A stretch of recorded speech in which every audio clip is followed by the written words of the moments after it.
Corsicane. Okay. Hopefully that's showing up okay.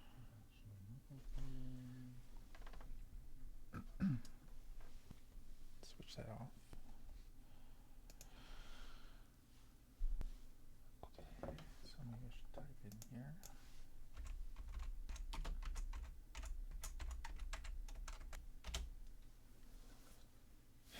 Okay, good morning everyone. Thank you for joining me here for MAE 113. Today we're going to cover section 6.5, evaluating definite integrals. Now, we've done definite integrals before. There's some properties that we're going to go over today. So it's not too difficult. I think it's fairly straightforward, but we're going to use lots of examples, so that should help to solidify some of these concepts. Okay, so let's do kind of like a review or recall what we did from previous lectures. So recall, we did something like had something like this. Here is y equals x squared, here's x, and here's y, and I asked you for the area between 0 and 1. You would tell me that that is equivalent to the integral from 0 to 1. So from 0 to 1 for the curve x squared dx. And then we would integrate this. We would find the antiderivative of that. So in this case, it's x. It goes up by 1 degree, so it becomes x to the 3. And the 3 also goes into the denominator. And I use this little square bracket to remind myself that I need to evaluate this function from 0 to 1.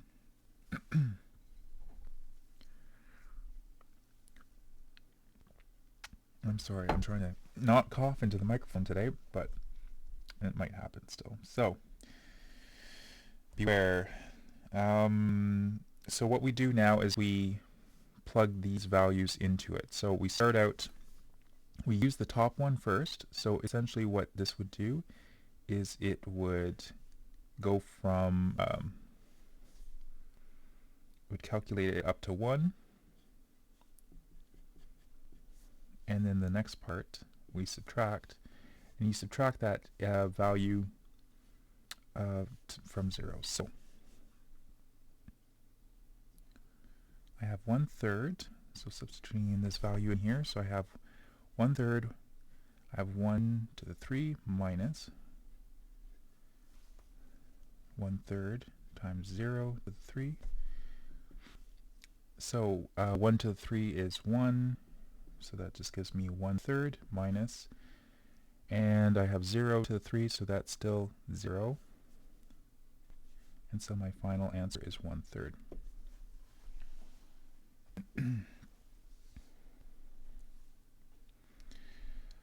Okay, so this is the definite integral, and a definite integral is when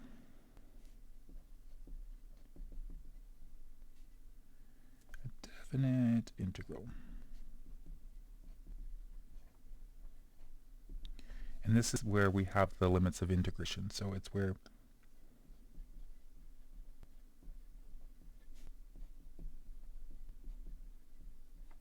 these are the limits of integration. And you'll usually get a value for this, which is different than the indefinite integral.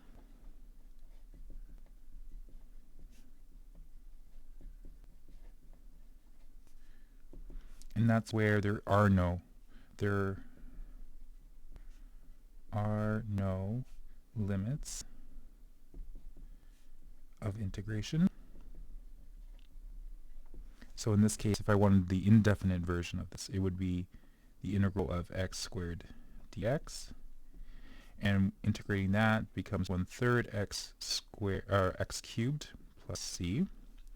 And when I have a definite integral, I don't have to worry about the constant of integration because these limits restrict what that value has to be. Whereas with this c, I've lost information, meaning that telling me these limits of integration is enough information to help me narrow down what that constant is. So I don't have to worry about that.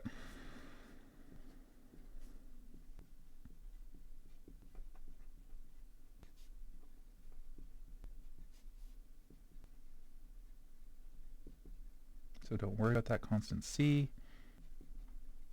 The limits provide enough information.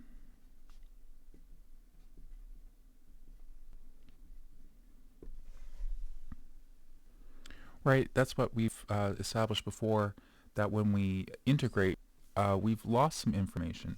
So what I mean by that is, when I differentiate this, I have 1/3 x cubed, and I differentiate this. If I had some sort of constant here, say 6, when I differentiate that, this becomes x squared, and then the derivative of a constant is 0. So I've just got x squared. But now, if I wanted to integrate that,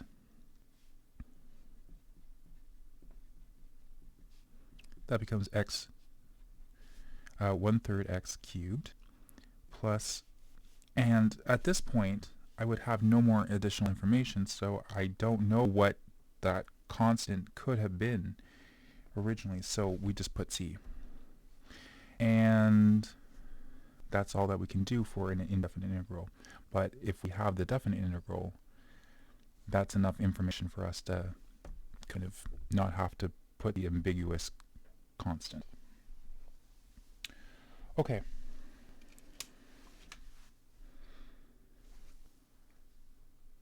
So we recalled we've done that before. And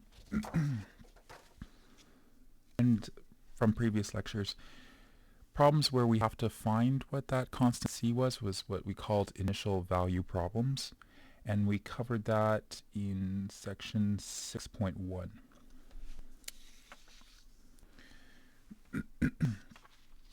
Okay. So we're still kind of doing a little bit more review, but let's look at this example here.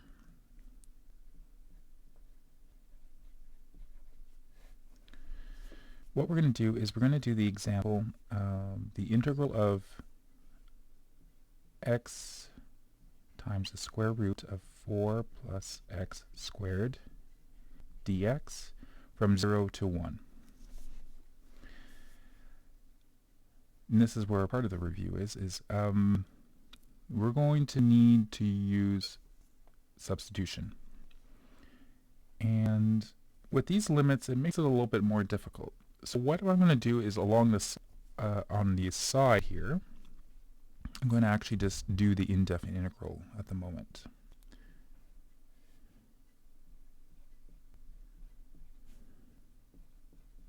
So working on the indefinite integral for now, we use our substitution rule. So using that, the most difficult part here is kind of this 4 plus x squared all inside that square root. So I'll let u equal 4 plus x squared. Then the corresponding derivative of that's 0. The derivative of 4 is 0. Plus the derivative of x squared is 2x.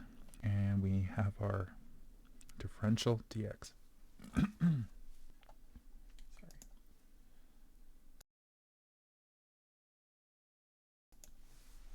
Okay.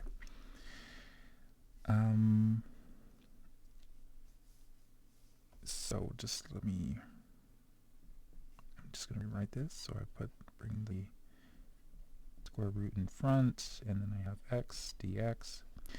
So I can replace the square root with u, or well, what's inside of the square root with u. So that becomes square root u. but I have x dx, and at the moment here du is equal to 2x dx. So from last time, what we have to do is arrange or solve so that we have just x dx on the right hand side here. So I'll bring the 2 over, or you can think of it as dividing by 2 on both sides. Let's see, I can pull out a color pen here. So if I kind of like divide by 2 on both sides, so I'm left with 1/2 du x dx. So on this side right here, that's 1/2 du. And we continue. So I have the integral of the square root of u times the 1/2 times the du. And by our rules of integration, I can pull out that constant. I have the 1/2, so I can bring that in front of the integral sign.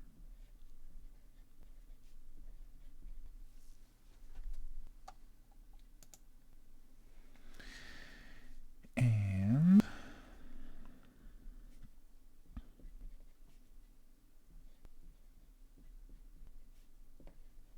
I'm just going to change the square root to an exponent. So again, the exponent goes up. Let's use some square brackets here. The u goes up by a degree, so 1/2 plus 1 .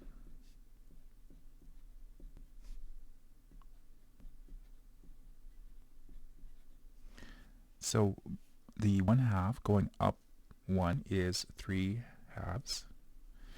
And I have 1 over 3/2 here, plus my constant. And I have the u1/2. So 1 over 3/2 gives me 2/3 u 3/2 plus a constant. The 2's cancel because I'm multiplying, so I'm left with 1/3 u to the 3/2 plus c, and I'm almost done. I substitute back in my u. So I get my 1/3 4 plus x squared 3/2 plus a constant.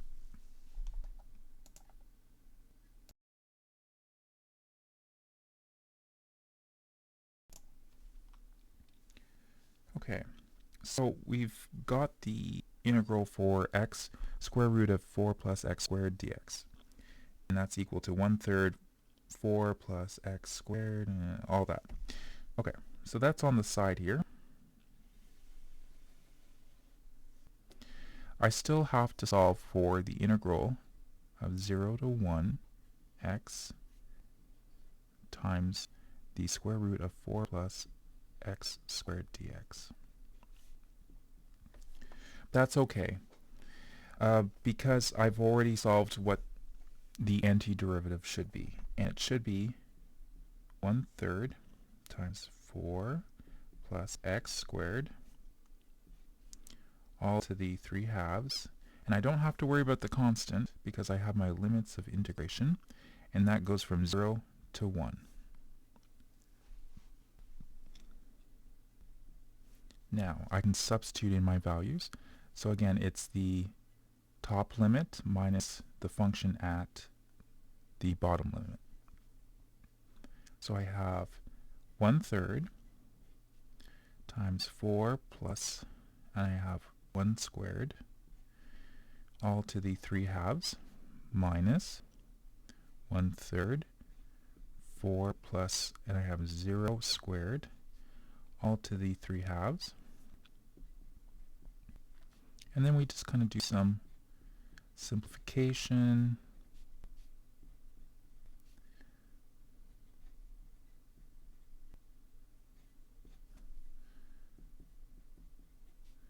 So this leaves me with 5 times 3 halves, 5 to the 3/2, 1/3 to the 4 and 3/2. And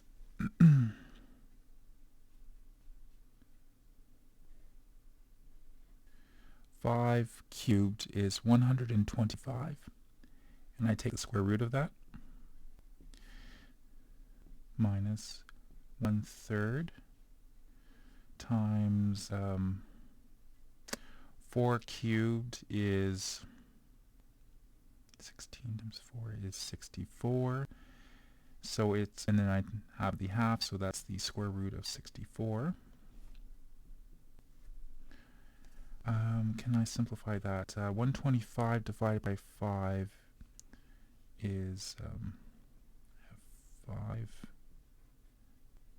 So I can do that. So 125 is equal to 5 times 25.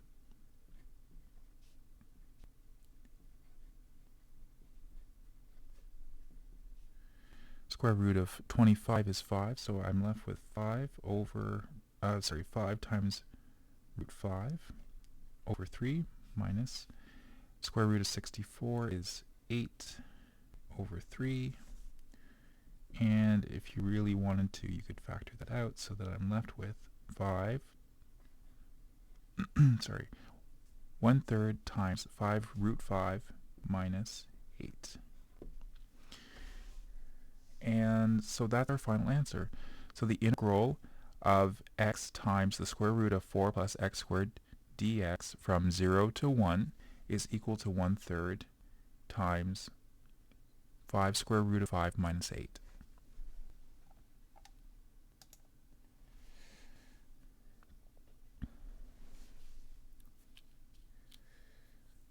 So something like this, what I would do is, solve the indefinite integral first.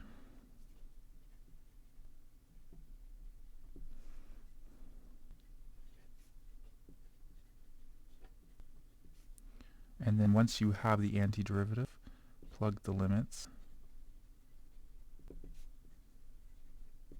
into the antiderivative.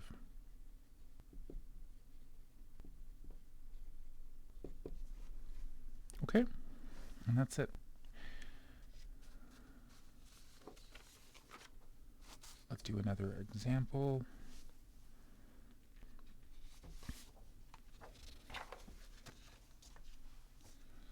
Write this down as page 2.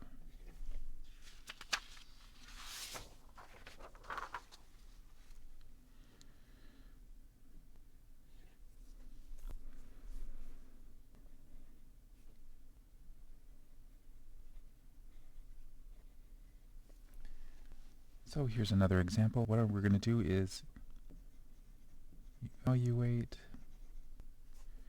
the integral from 0 to 2 of x times e to the 2x squared dx.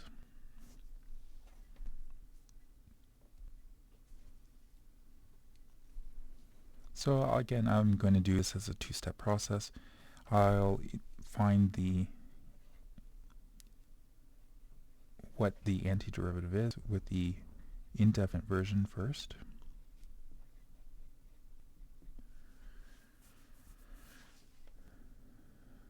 Again, this is another integral that we'll have to use our substitution rule. So I'll let u equal 2x squared, and then when I differentiate that, that becomes 4x dx. And the problem we have here is, let's just kind of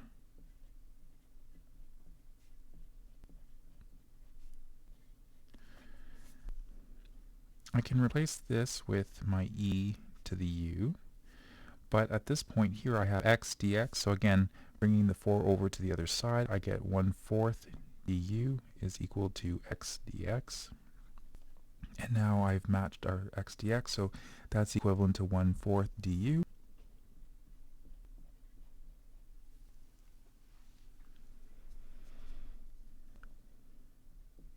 So my integral is e to the u times 1/4 du. And I'll bring that 1/4 to the in front of the integral because that's by our first property that we covered.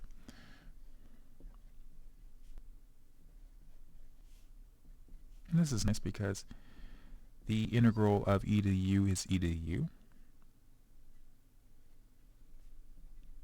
plus a constant.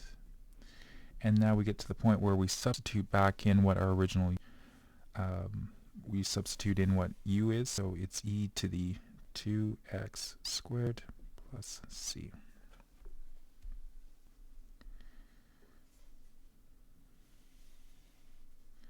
Now at this side, I can actually evaluate now the definite integral. So I have from 0 to 2 of x e to the 2x squared dx. That's equal to, and I have my antiderivative, which is 1/4 e to the 2x squared. That goes from 0 to 2. And now I can substitute in my values for the using my limits integration.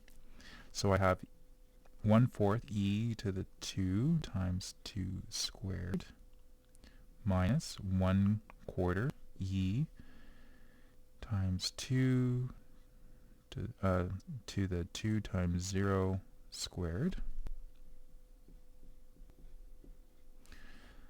So 2 squared, that's 4, times 2 is 8. I have 0 squared, so that's 0 times 2, so that's still 0, so I have 1/4 e to the 0. And of course we know that e to the 0 is 1. Right? It's our exponential function. Well, it's an exponential function, and all exponential functions go through that point 0, 1. So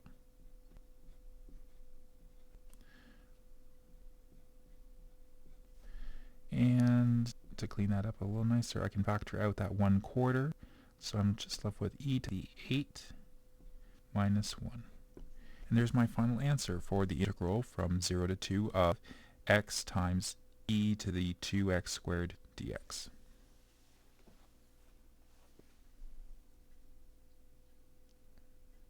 Good, good, good, good, good.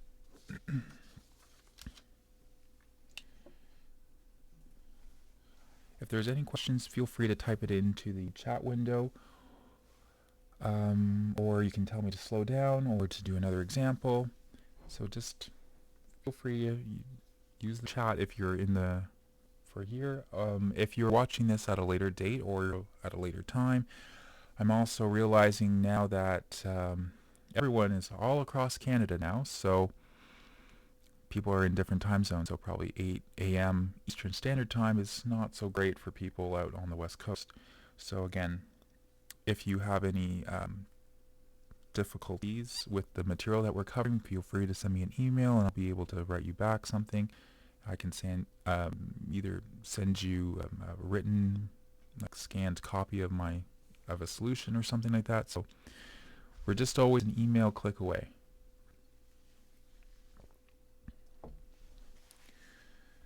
Okay, we did that one. Okay, let's try a different one.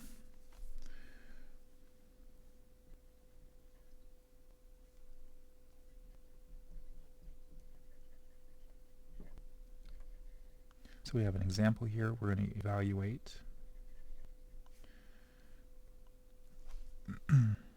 So we're going to do the integral from 0 to 1 x squared all over x cubed plus 1 dx.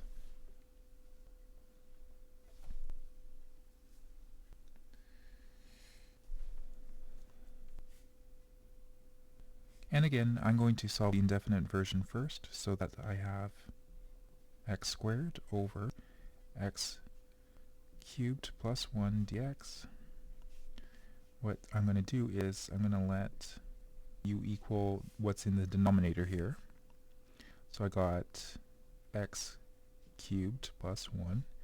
When I differentiate that, I get 3x squared dx.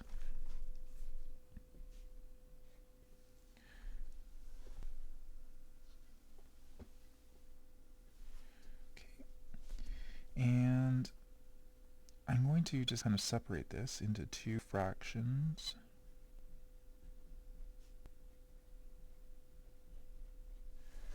So this is the same thing. All I've done is just kind of split the fraction up, just so that we can see that a little better.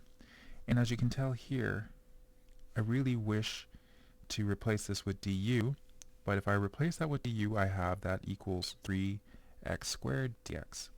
So again, I can rearrange this so that I have 1/3 du is equal to x squared dx. And so I can replace that here. And this becomes 1 over u. So my new integral that I would like to solve is 1 over u times 1/3 du. The 1/3 comes out in front, so I'm left with 1 over u du. And we have a special integral for this. 1 over u is equal to ln of the absolute value of u plus a constant.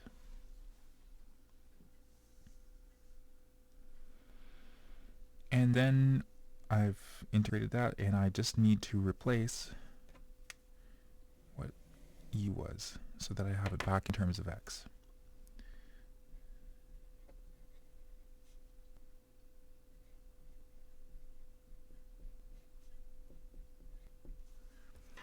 Okay.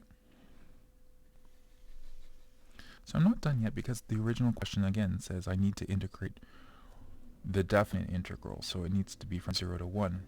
And I've solved for the indefinite, and I have a constant, but when I do, I need to use the limits of integration now.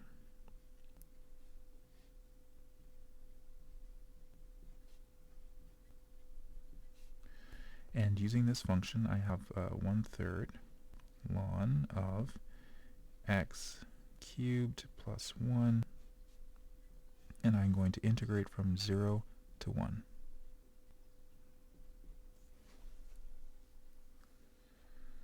Okay. So I have 1/3 times ln, and this is all going to be positive if I put those values in anyway, so I'm going to use round brackets in this case. So I have 1/3, 1 cubed plus 1, and then I need to subtract it for the lower limit here, so I have 1/3 ln 0 cubed plus 1.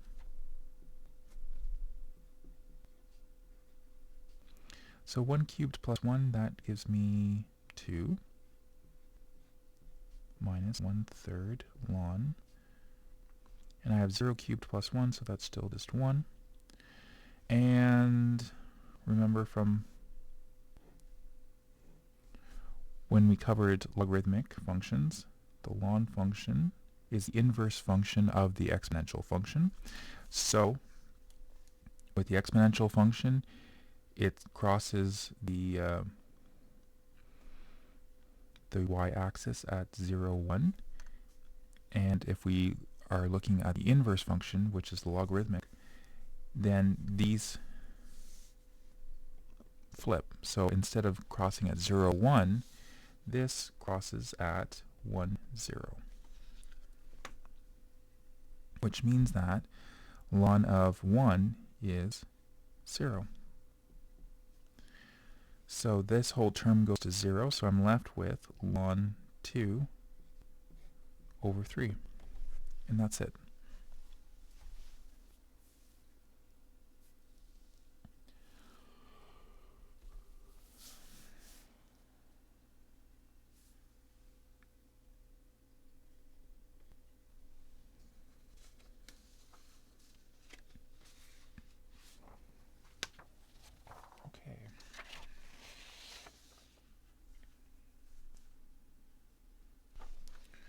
Hopefully I'm taking my time and everyone's following along okay. This isn't going too quickly. So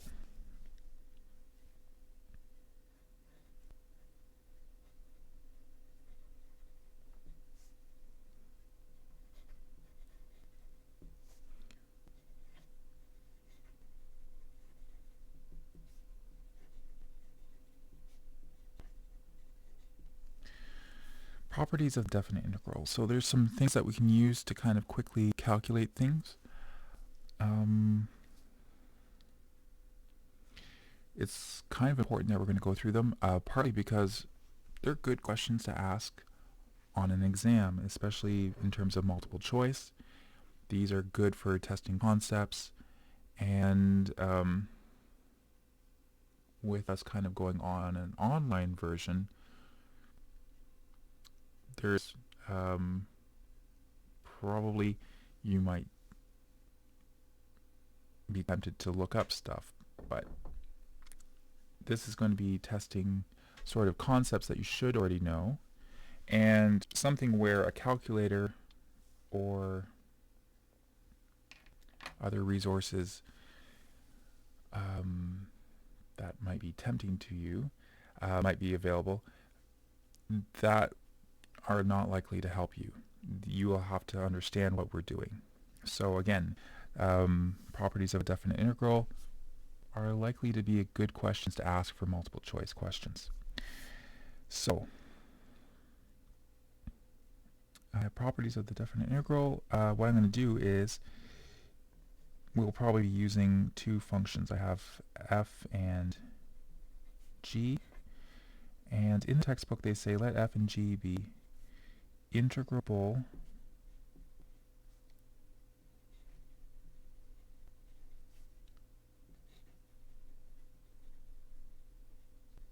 functions.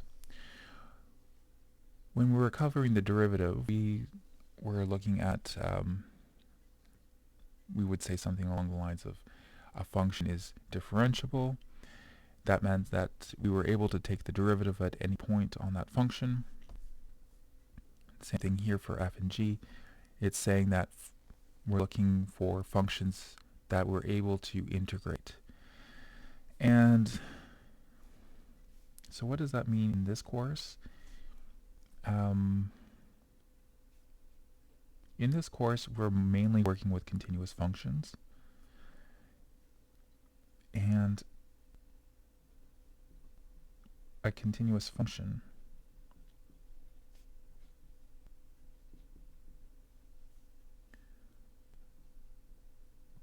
on a closed interval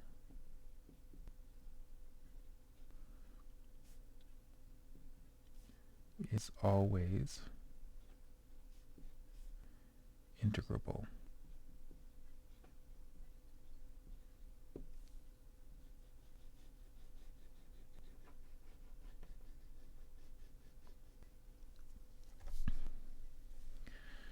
You don't really necessarily need to know that, but just in this course that we're working with, most of the functions that we're using are continuous functions, except for parts where the function isn't continuous. So for instance, let's just take a moment to talk about that.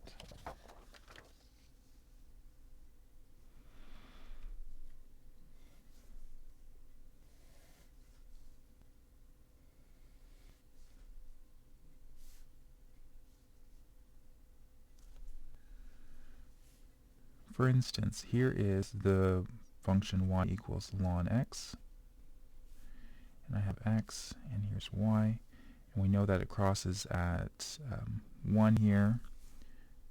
That point there is 0, 1.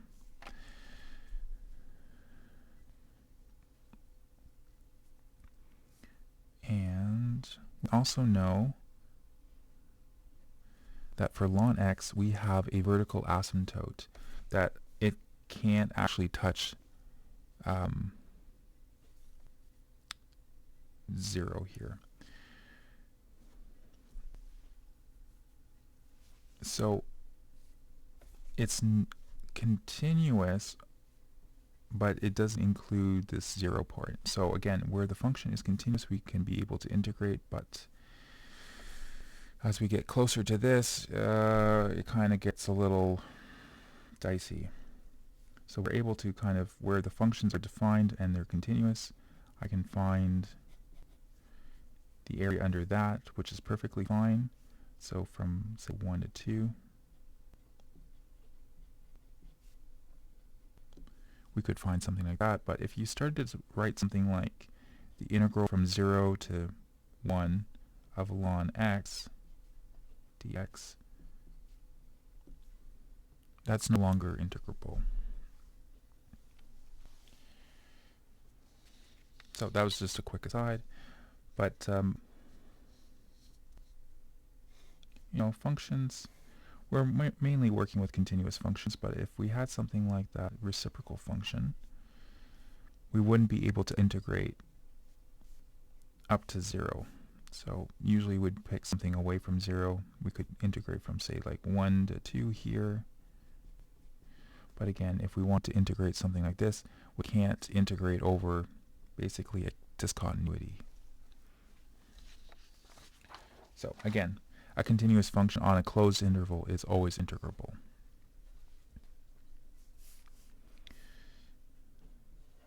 So the first property that we have is if I'm integrating from, say, the limit a to a, so it's the same limit of f at x dx, that is equal to 0. Because the intuition behind that is that I'm going from a, so here's a, and then I'm going to go over to the right, and it needs to go to a, but it's still there, and the area under the curve there is just a line, and a line doesn't have any area, so it's equal to 0. But we can also do an example. So for example, if I took the integral of 1 to 1 of x squared dx, and the antiderivative is 1/3 x cubed from 1 to 1, and now I take my upper limit and I substitute in there, so 1/3 times 1 cubed minus 1/3 times the lower one, which is 1 cubed.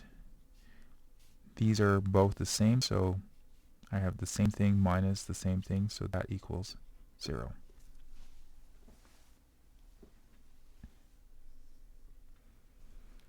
So very, very quickly you can calculate something. So again, if you were given a question where it said from 2 to 2 of x squared dx, that's equal to 0. If you did something from 1 to 1 of ln x dx, that's equal to 0.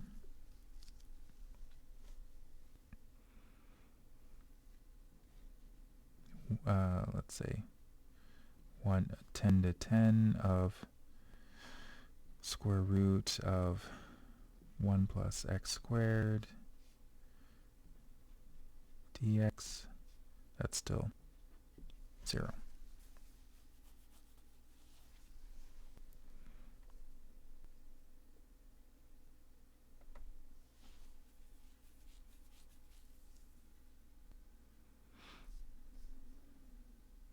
Okay.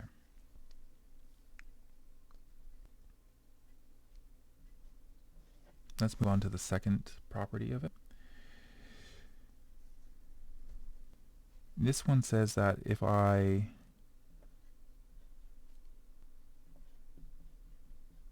have the integral and I have a to b, if I switch the limits, instead of going from a to b, I go from b to a of f at x,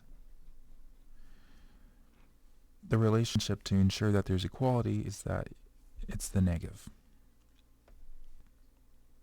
So if you've swapped the order of the limits of integration, then the area becomes negative. So let's do, for instance, I have from 0 to 1 of x squared dx. So I have 1/3 x to the cube, sorry, x cubed, and I integrate from 0 to 1.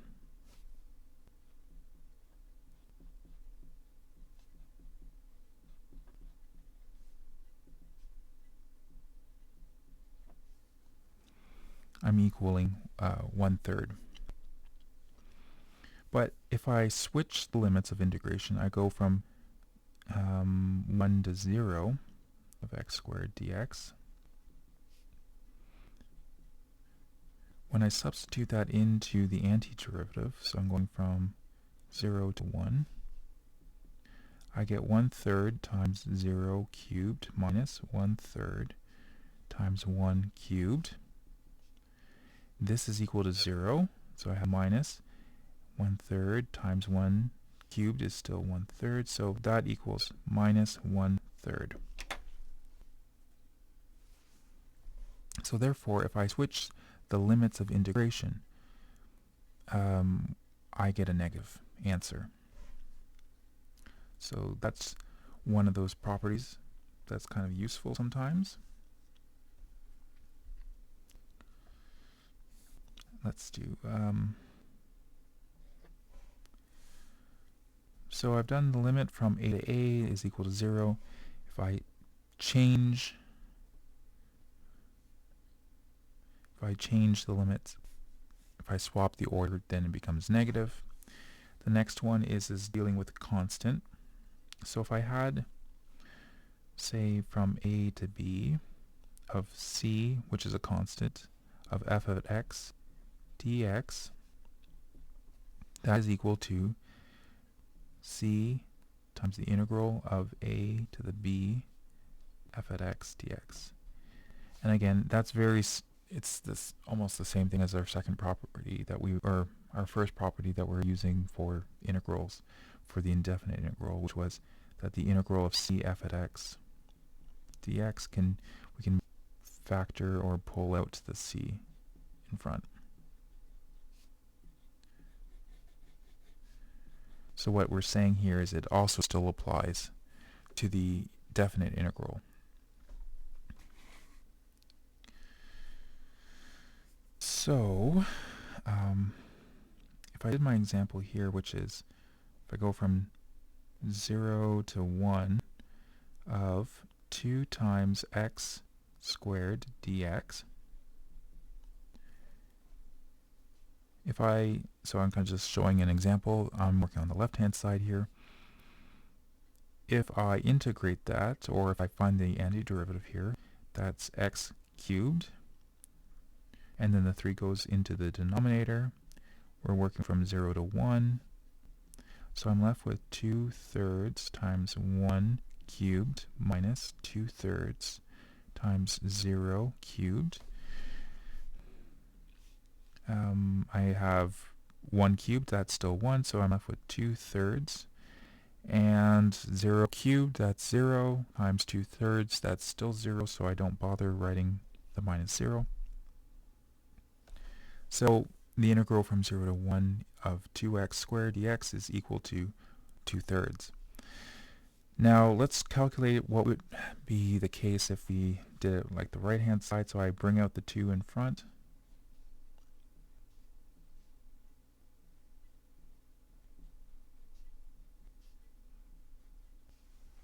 Okay, and I have to integrate this, so I need to find the antiderivative, so that's 1/3 x cubed from 0 to 1, and I still have 2, so I have 1/3 times 1 cubed minus 1/3 times 0 cubed.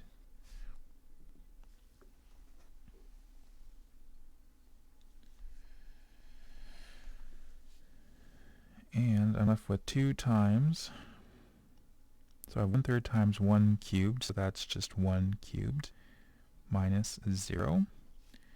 So I'm left with 2 times 1/3, which is still equal to 2/3. and so it matches what we get on both sides.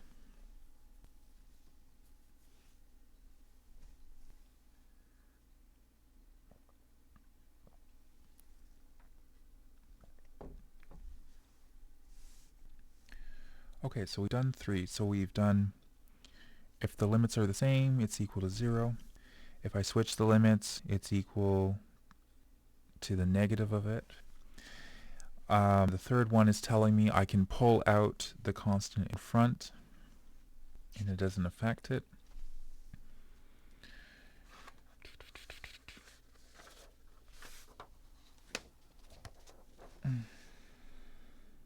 Oh yeah, number 4.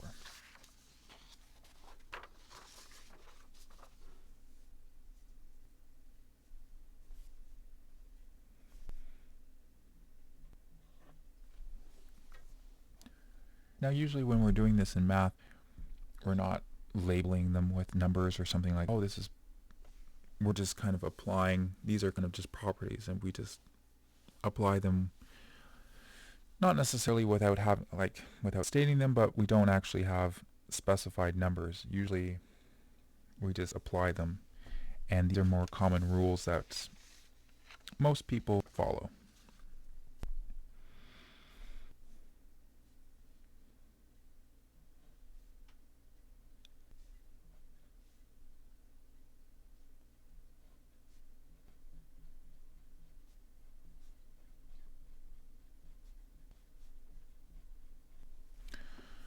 Okay, so maybe before I go to that, we'll recall kind of that other property that we knew about indefinite integrals, which was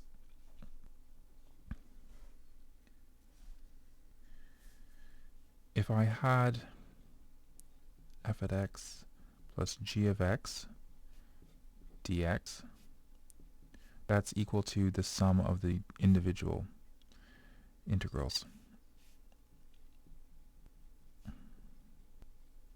So that's equal to, so the integral of f plus g is equal to the integral of f plus the integral of g.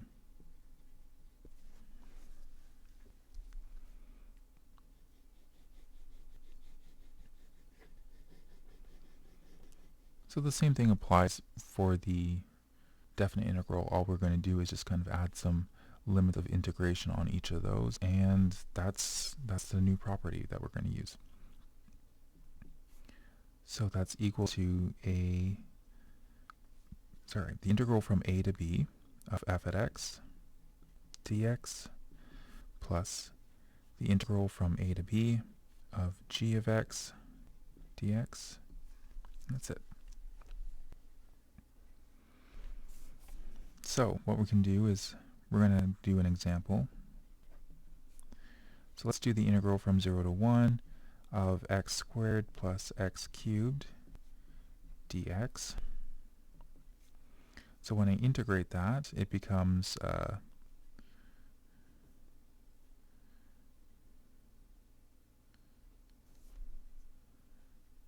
1, just a second.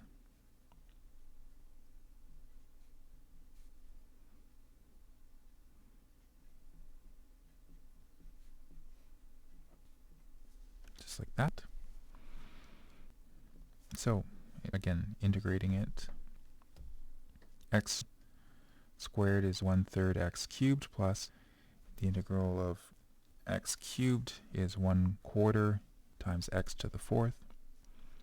And now we substitute in our values so that I have 1/3 times 1 cubed plus 1/4 times 1 to the 4th minus, so I've done the top limit of integration here. I need to do the bottom one now. So I have 1/3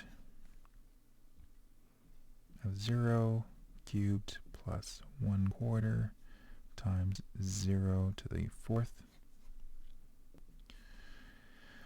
1/3 times 0 to the cube, 0 cubed, that's 0. 1/4 times 0 to the 4th, that's still 0, so this whole thing is 0. So I'm just left with 1/3 times 1 cubed, so that's 1/3, plus 1/4 times 1 to the 4th, that's still 1/4. So if I add those two up, finding a common denominator is 12, and 4 times 3 gives me 12, so 1 times 3 gives me 3 twelfths, and 3 times 4 gives me 12, so 1 times 4 gives me 4, and so my final answer is 7/12. So we've done the left-hand side, but if we did the right-hand side, I'd get from 0 to 1 of x squared dx plus from 0 to 1 x cubed dx. And again, integrating that, I get 1/3 x cubed from 0 to 1 plus 1/4 x to the 4th from 0 to 1.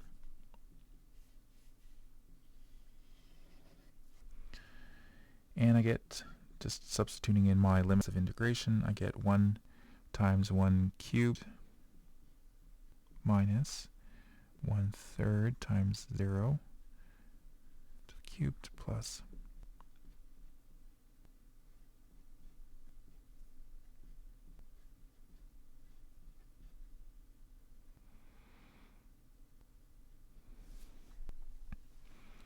so these are equal to 0, so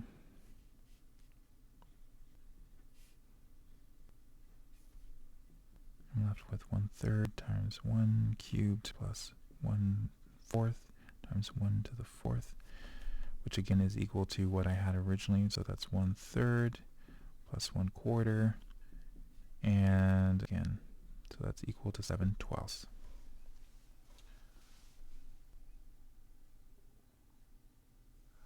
Oh, sorry, I just saw the question. The question that I have is we've received a lot of emails recently and have lost track of some things. Did the final exam date change? Sorry for the random question. I'm not sure if it's been published yet, but yes, I believe the exam date has changed. It's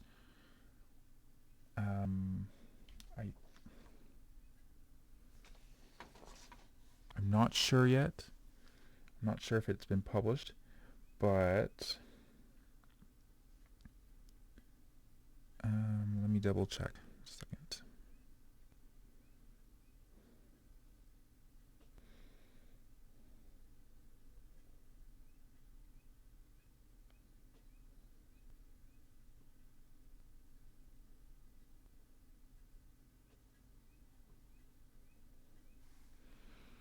So I currently, at this time, it's April 25th, 2020 at 9 o'clock, and it'll be 3 hours.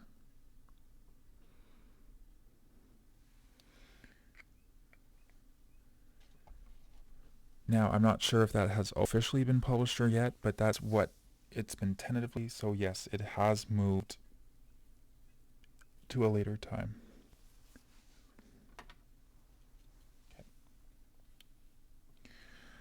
Yes, and we're still, everything is always kind of up in the air at the moment. We got lots of balls in the air and we're juggling. And we're still figuring out what the final exams are going to kind of look like. And everything is always being renegotiated. And once we had something, everything would get scrapped. So I'm trying to not bring you with too many details of what's... Because like I sent out that email last time, which I said we're going to have our exam in the classroom, and like 5 minutes later, they were like, nope, that's not happening. So didn't want to have a repeat of that again. I'm trying to, without having too much disinformation, I wanted to make sure that once I have a final answer, I'll be able to tell you, and try to avoid kind of the interim discussions. And So, but yes. Does that mean I get up at 6 for people in BC? I assume that you meant British Columbia and not before Common Era. Yeah, that's how time zones work. I think so. They definitely cannot time shift that. I think the exams will be all kind of at the same time. So we'll probably be following the Eastern Standard Time Zone, which is the clock that's on Kenzie, assuming it's working. I just wanted to make sure that I have enough time to do finals on my papers. Okay. Yes. So if that gives you a better idea of when the exam is, should be around the 25th at 9 a.m. Yeah, kind of feel bad for you guys. You got lots of, it keeps changing all the time. So we're going to try to make it as straightforward as possible. So, yeah, thanks for understanding, and thank you for understanding. Oh, those tests took me such a long time to do because they kept jamming in the scanner. And anyways, without getting into too many difficulties, yeah, I was stupid and decided to try to run some research on my computer and blew it up. So that was my fault. The motherboard and power supply both died, and try rebuilding a computer during a pandemic is not advisable. So, thank you to the good people of Dell who sent me something. In the meantime, but yeah.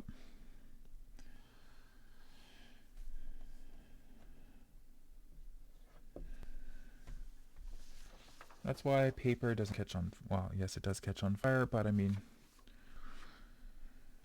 it's why I love still paper and pen or chalkboard. Right.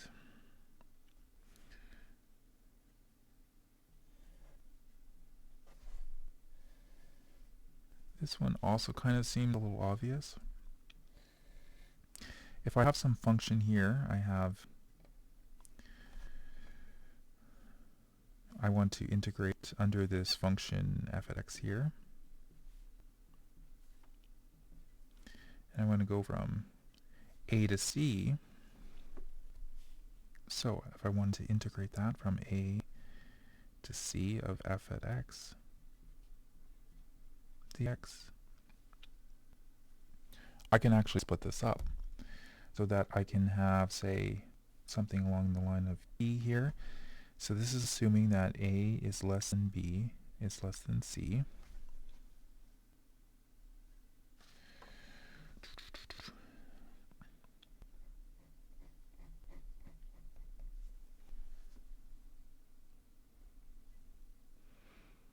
So I can integrate that from a to b of f at x dx. And I'm still not quite done yet because I can still integrate the area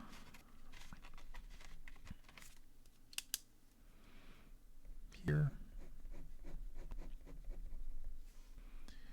And that's from b to c of f at x dx. And again, that's equal to, if I integrate the area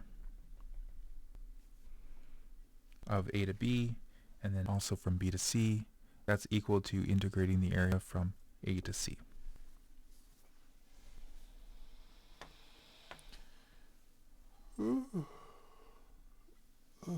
Yep.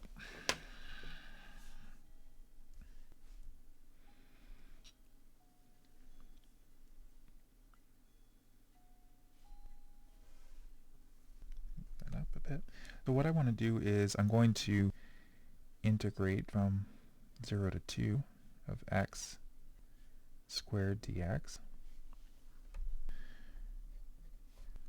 So if I integrate that, that's 1/3 x cubed from 0 to 2, and that's equal to 1/3 times 2 cubed minus 1/3 times 0 cubed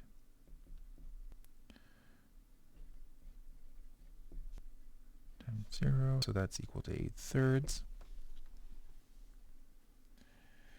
which means that, okay, so what I've done is I've integrated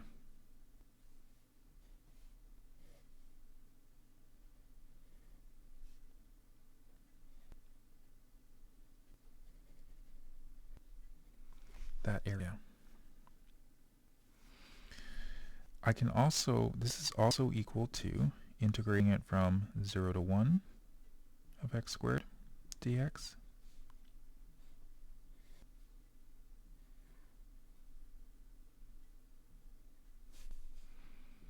plus integrating it from 1 to 2 x squared dx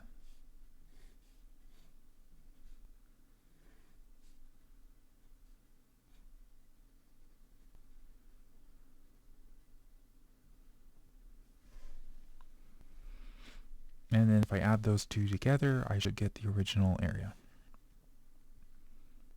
So 1/3 x cubed from 0 to 1 plus 1/3 x cubed from 1 to 2. So I get 1/3 times 1 cubed minus 1/3 0 cubed plus 1/3 x, 2 cubed minus 1/3 1 times 1 cubed.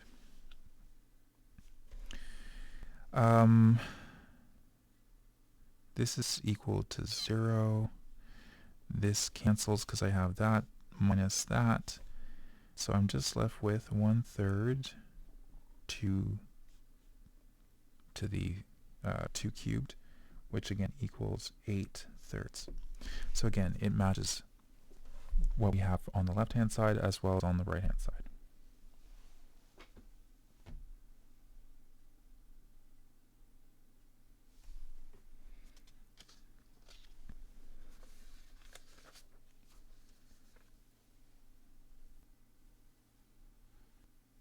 Okay.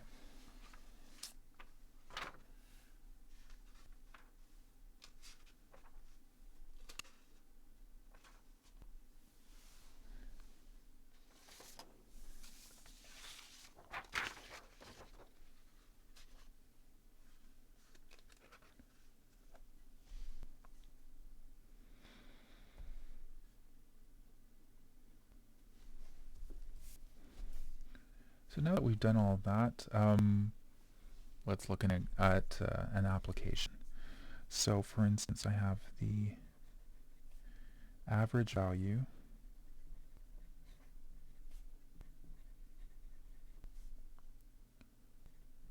of a function.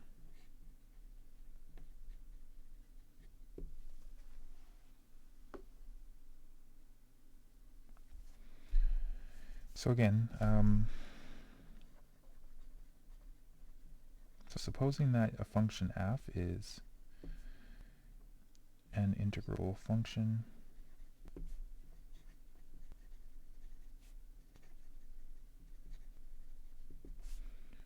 on the closed interval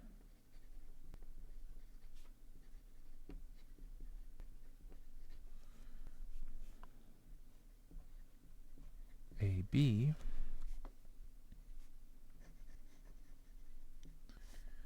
then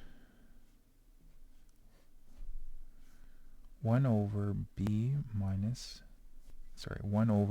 a of the integral from a to b of f at x dx is called the average value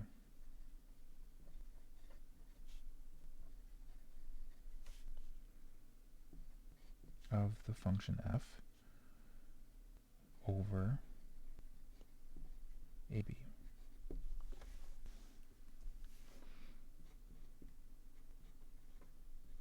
And that's on page 483 of the textbook. So here's this formula.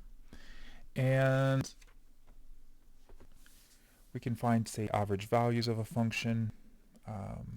We can find average values of rates. And I think that's actually probably much more interesting than just calculating what an average value is over that function. But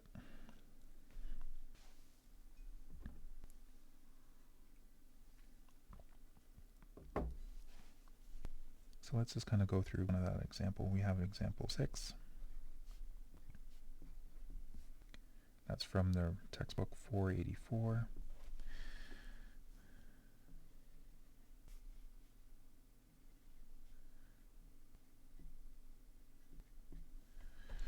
And they're saying the interest rates charged by a finance company on auto loans for used cars over a certain 6-month period in 1996 are approximated by the function.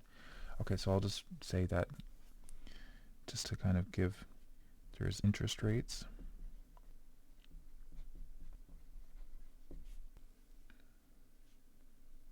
On auto loans.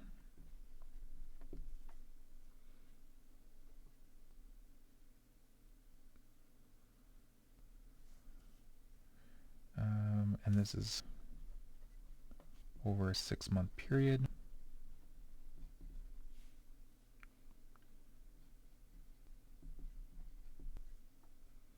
And they're using this function so that the rate at a specific time t is equal to minus 1/12 t cubed plus 7/8 t squared minus 3t plus 12, and they gave us the domain from 0 to 6. They told us that t is in months,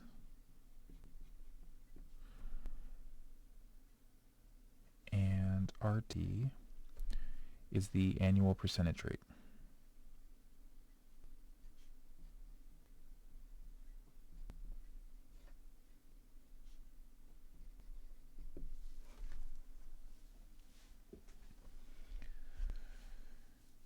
And then they ask,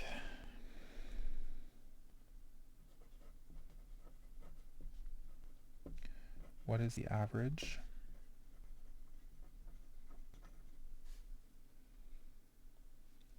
rate?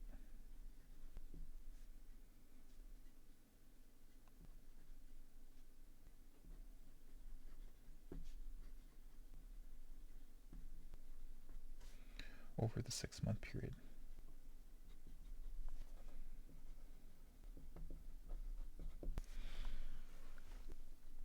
Okay, so what you're seeing is that this rate kind of fluctuates over time, and so if you start at time 0, you would get a different rate than if you said had at time 6. So they were kind of saying what was the average rate?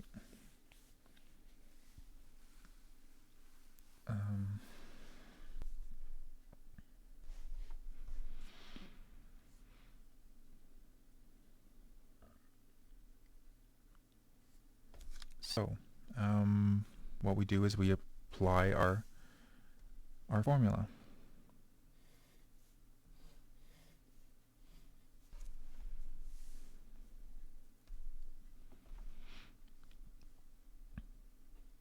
So in this case, our formula, maybe I'll switch over here to use a different color.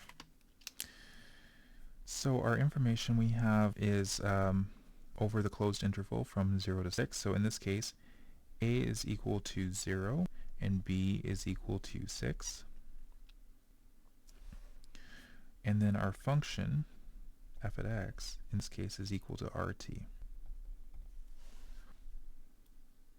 And that's all that we have to do. So if I can move that up.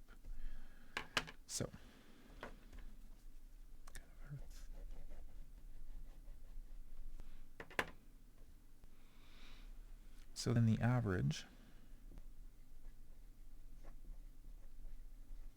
rate is equal to 1 over 6 minus 0, so 6 minus 0, the integral from 0 to 6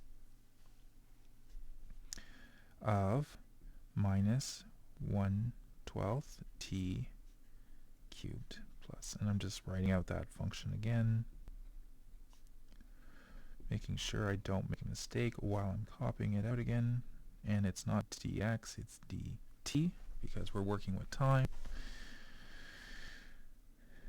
Okay. So that's just equal to 1/6. And we can break that up. We can do a bunch of things. In the textbook, they individually kind of differentiate that, or sorry, integrate that. So let's do the same thing.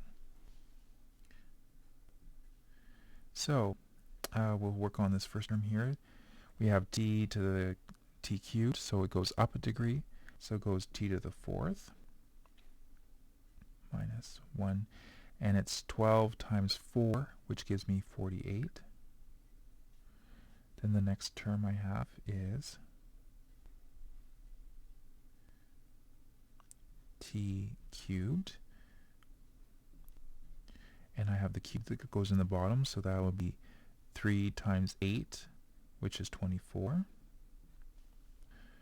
Minus, and I have t, and that goes up squared. So I have 3/2 t squared plus 12 t. And I don't have to worry about the constant because I'm working as a definite integral.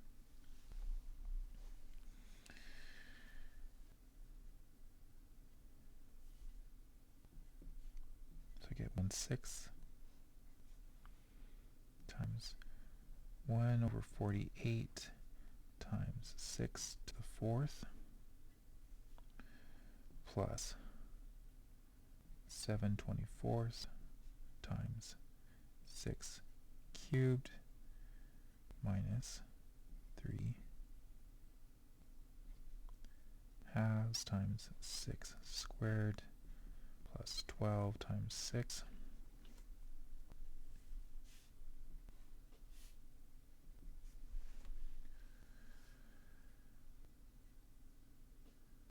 And they just go 9. So I wouldn't expect people to do 6 to the 4th. So I will pull out a calculator. There's the HP 35S. You don't have to use that. Okay, so 6 to the 4th is 1296 over 48. Gives me minus 27. Plus 6 cubed is 216 times 7 divided by 24 gives me 63. Oh, I didn't put a minus. And so I'm going to add that. So that together is 36 at the moment.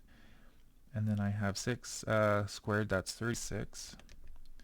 I have times 3, which is 108, divided by 2. 54. Add that. Plus, and then I have 12 times 6, 72. Add that. Gives me 54. So 54 over 6, and that equals 9.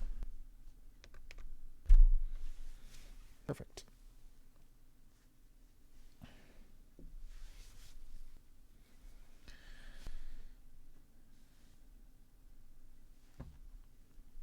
So, therefore,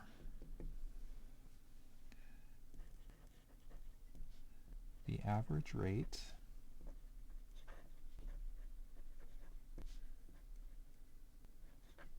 for an auto loan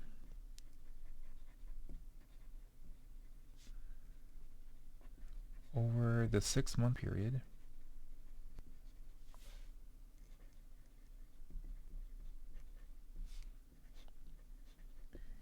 is 9% per year or per annum.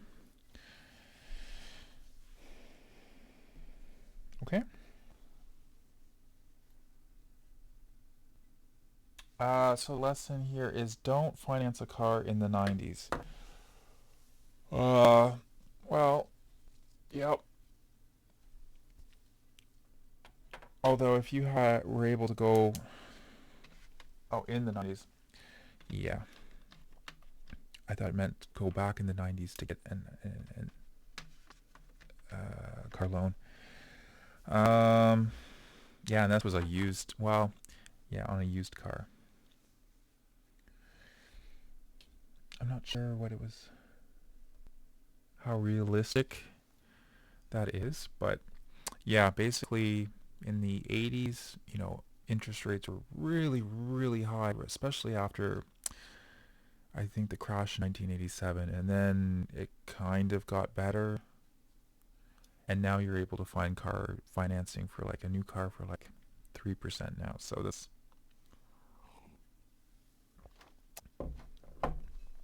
yep.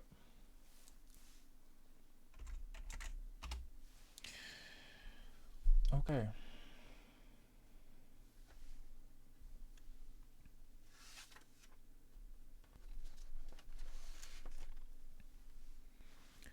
So we've done that. We did all the properties. We did the average value of the function.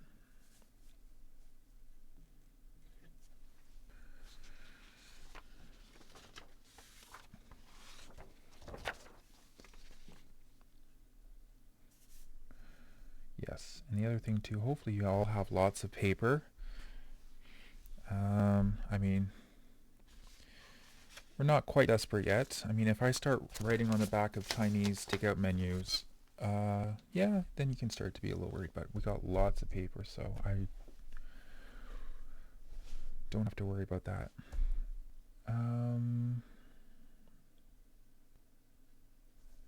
So let's do a couple of exercises out of the textbook. So again, this is 6.5.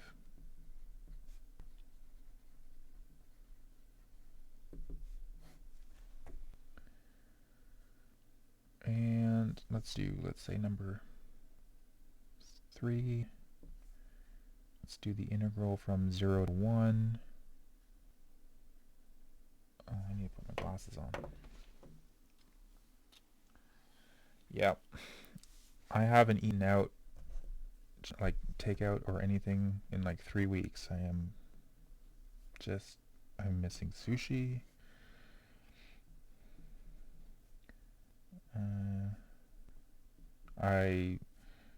I'm sure everyone there is missing Domino's, because every time I looked out my window there was a Domino's delivery car going past RMC. So we're going to do this definite integral, and we're going to go back to using our original method, which was we're going to solve the definite integral, or the indefinite, and then solve it for the definite version. So square root of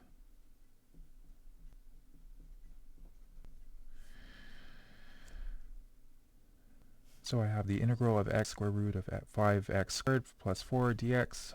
We'll set that equal to u. This is probably the more difficult part. So let's do that. 5x squared plus 4. Yep. And then I'm going to differentiate that, so that becomes 10x dx.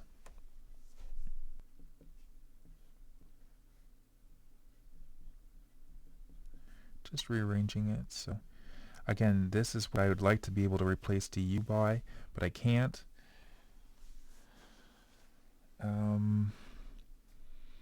So I have 1/10 du is equal to x dx.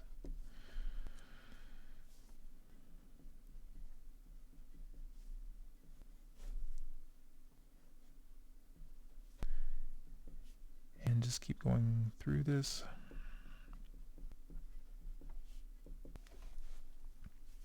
I can factor out that 1/10.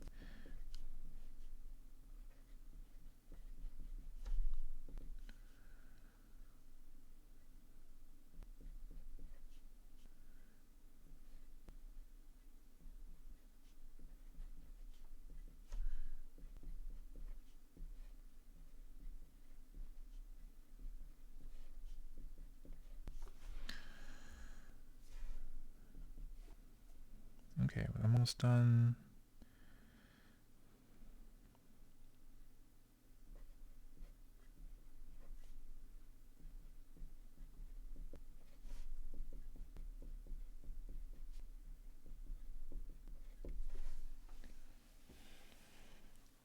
Okay, so I just integrated this. I brought the 1/10 out in front. I have the integral from the square root of u du. I just changed this into an exponent. The exponent has to go up by 1, so 1/2 plus 1 gives me 3/2. And then I have 1 over 3/2. That's equivalent to 2/3. And then I have 1/10 times 2/3. That gives me 2 over 30, which is equivalent to, in reduced terms, 1 over 15.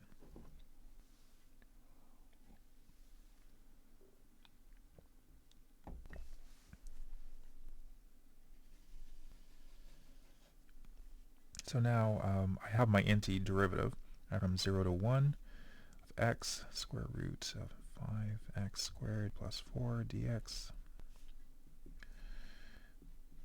Oh, no, I haven't finished yet, because I have to substitute back in the u originally. So I have 1/5 times 5x squared plus 4 all to the 3/2. So I have 1/5 times 5x squared plus 4 all to the 3/2 from 0 to 1.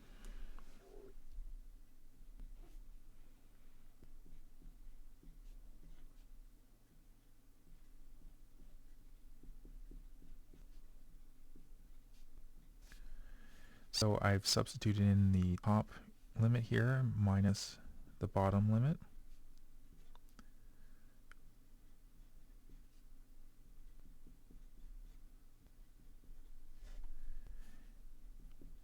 Okay, and then I just kind of simplify a little bit. So I have 1 squared, that's 1, times 5. It's still 5, so 5 plus 4 gives me 9. Minus 1/5. So 0 squared is 0. 0 times 5 is 0. And I'm left with 4 to the 3/2.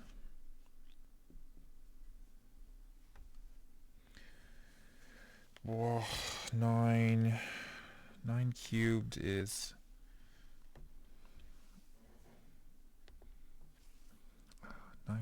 729.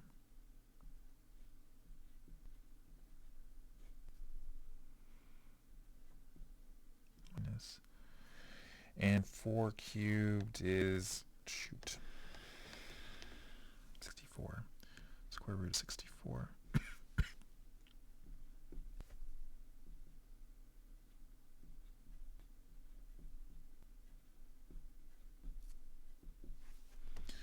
So I should have 27 minus 8, so that should be 19 over 5. I think that's right, and I'll check.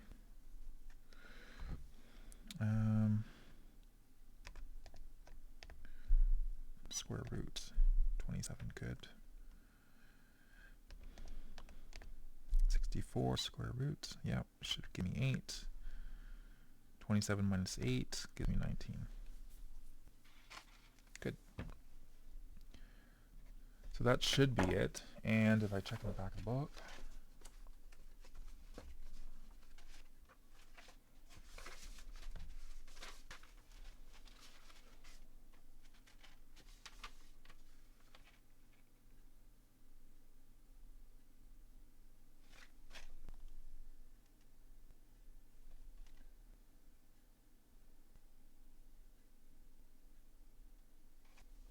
it should be 15. And I didn't copy this down right, so I made a copy error right here. So I should have 1/15 right here. And that just carries through.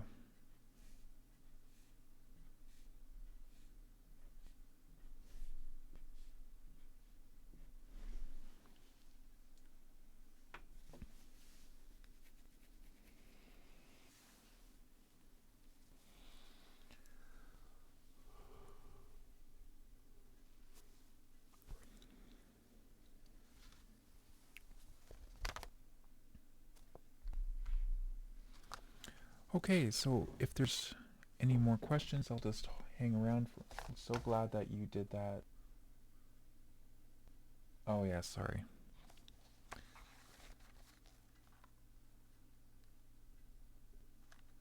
Yes, no, I made a copy error right there. Yep.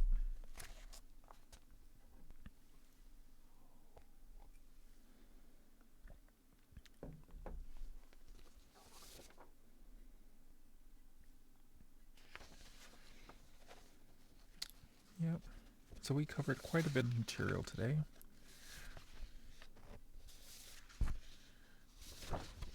So again, just reviewing that definite integrals is the area under the curve, and we can actually specify it between certain points of x. So from 0 to 1, for instance, that would be the integral from 0 to 1 of x squared dx, and that gives me 1/3.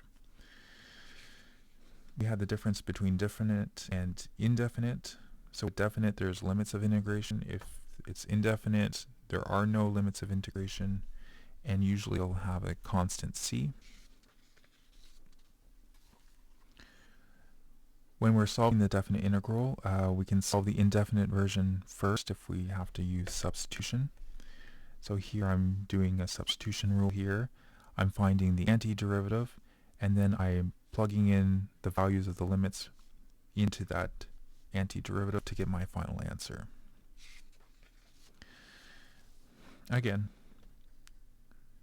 if the integral is complicated in terms of this term, like can't just simply do our straight rules, you have to do a substitution. I would do the indefinite integral to find the antiderivative, and then once you have that, you can plug in your limits.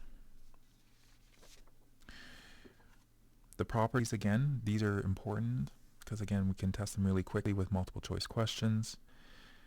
That if the limits are the same, the area is equal to 0. That if I switch the limits from a to b to b to a, it becomes negative. If I have a constant in front of the function, I can pull that out in front.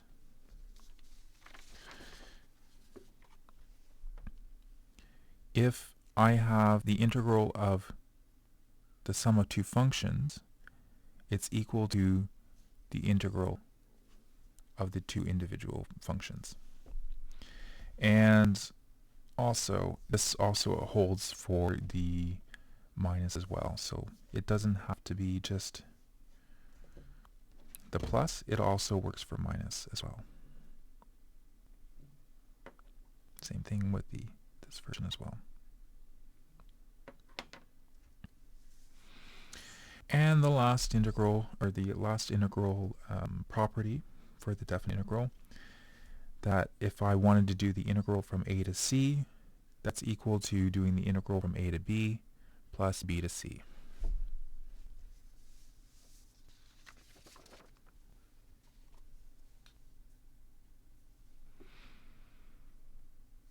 We can do the average value of a function, and following this formula, we're able to calculate what that average value of the function is. We did an example with the interest rate on auto loans. That was the interest rate. It was some sort of polynomial. It's a cubic, so it's kind of got something like that. And we could figure out what the average rate was. So if you didn't tell me what time between 0 and 6 that you showed up for your car loan, but I knew what the function was.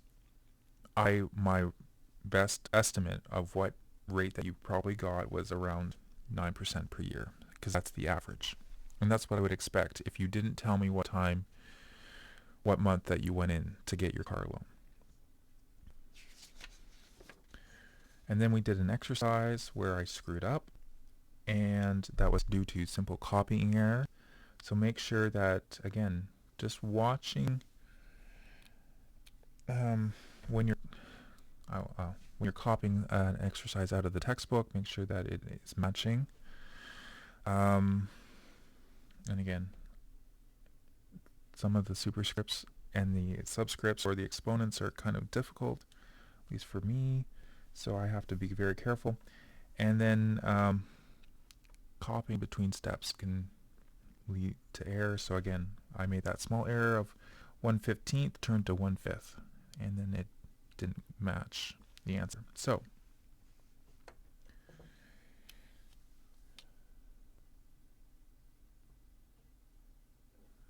okay, so are there any more questions?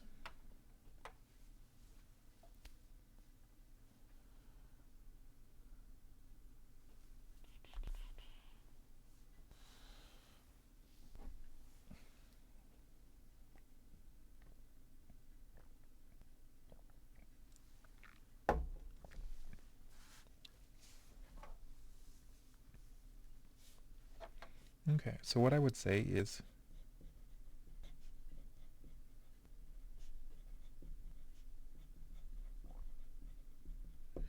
try that at home. So, in section 6.5, I would say do exercises.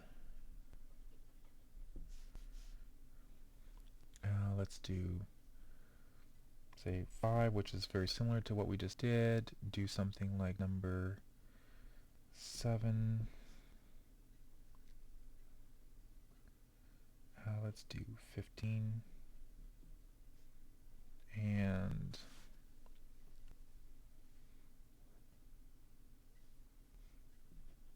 25. And to do something with in terms of average,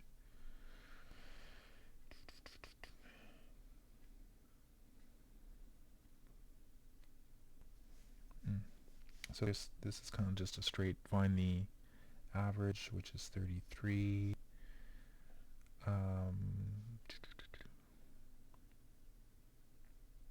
And finding average temperature. Let's do 40. That needs a calculator.